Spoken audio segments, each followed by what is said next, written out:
All right, friends, so we're going to make a really cool torn paper heart. So a few things that you're going to need is a pair of scissors. You're going to need some glue, some paper, and I've made some torn strips here of different colors. I've even colored some patterns on white paper. So there's all different kinds of things you can do like that, okay? So the first thing we're going to do is you're going to fold your paper in half. You can use whatever color you want to. It doesn't have to be black. I even tried over here. I started making one with white. It's whatever you want to do. Then you're going to draw half of a heart on the fold, okay? So you can see here, this is the flaps, but this here is the fold, okay? So there's only one piece of paper here. There's two over here, okay? And I drew half of a heart.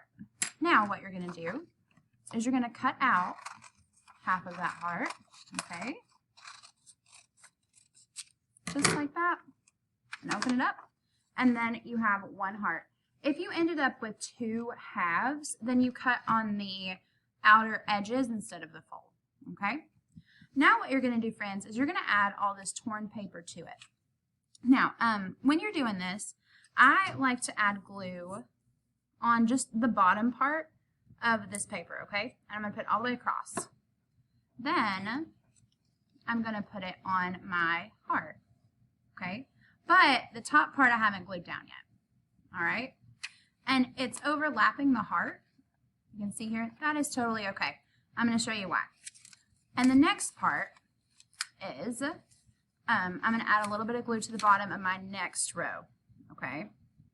Now, what you're going to do is you're going to lift up the last one. And if I'm going too quickly, you can always pause, okay? You're going to lift up the last paper that you did. You're going to put the new paper underneath it. That way the old paper overlaps it, okay? But you do need to make sure that your new paper goes all the way across your heart, all right?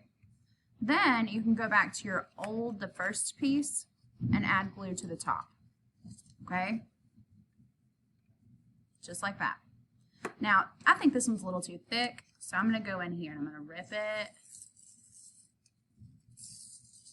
Just like that, okay? Now, we see here that this is where my heart is, but we have lots of paper overlapping it. So what you can do is you can go and cut.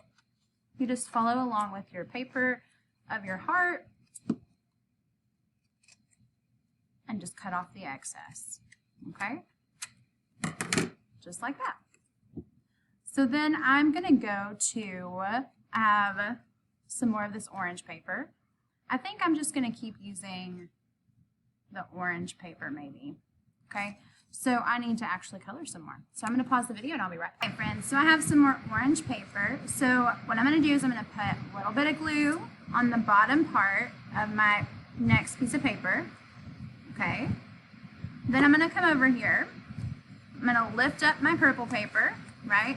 Now, I try to make sure that I always overlap it a lot on this side because I tend to forget to do that, and then sometimes I have a black edge, which I don't really care for. So, let's see. Oh, this isn't working.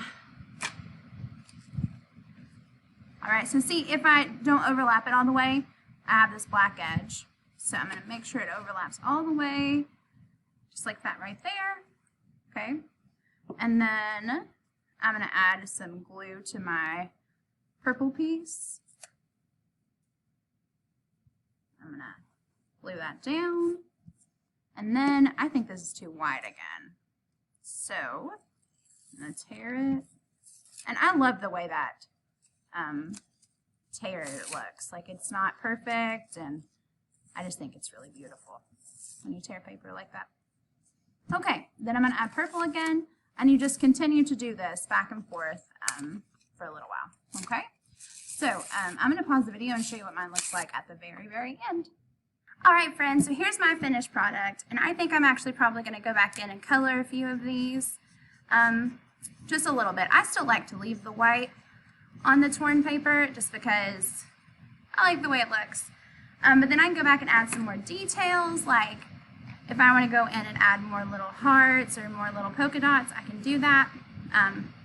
So there's lots of things you can do with this, and this is one of my favorite projects, okay? So that's how you make one of these hearts. I hope you guys have a great day. Happy making!